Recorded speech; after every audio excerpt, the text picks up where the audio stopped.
Hello everyone, and welcome to the end of turn 8 of my solo playthrough of Axis and Allies Stalingrad Operation Uranus. Over here, the fight for Pavlov's house continues. From Mamayev Kurgan as well.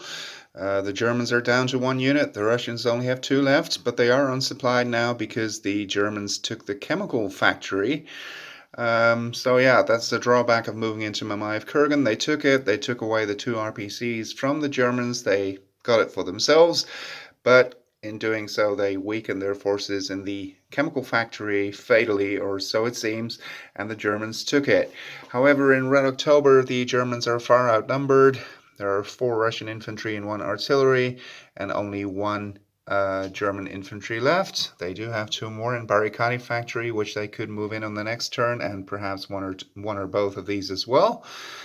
And Spartanovka was taken by the Germans. Over here on the regional board, we have an Axis minor hero on our hands. He withstood 2 rounds of combat. First his, well, no, not his own, I suppose, but none of the Russian units scored a hit. He didn't score a hit of himself either, but he did stop them in their tracks, which is very good because the places where Operation Winter Storm is supposed to start are as yet not contested. Had they broken through here, that might have been a very different story with, for instance, this tank blitzing through on the Russian turn.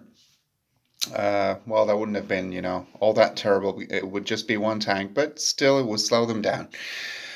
Over here, there was a big battle. Both forces committed their air power on their respective parts of the turn, obviously, well, it was quite bloody. But as you can see, it's 4 against 5, and the Russians are certainly being held up there. But if and when they break through here, which will happen sooner or later, they can go, of course, behind them, and there's only 1 artillery left currently defending it. Vertiachi, it's 1 unit against another. Who will take the other one out? If the Germans win, they could potentially retreat it back into Pitomnik, although probably the Russians will reinforce it then with, they won't be able to do so because they will have to battle it first, but yeah, they might win. Over here, the battle continues as well. In the north, there's not that much going on, but certainly over here, the Russians have had a major breakthrough as well, and these units can't retreat because they're locked in battle. So that's what happened on turn 8. Let's see what turn 9 brings. Thank you for watching.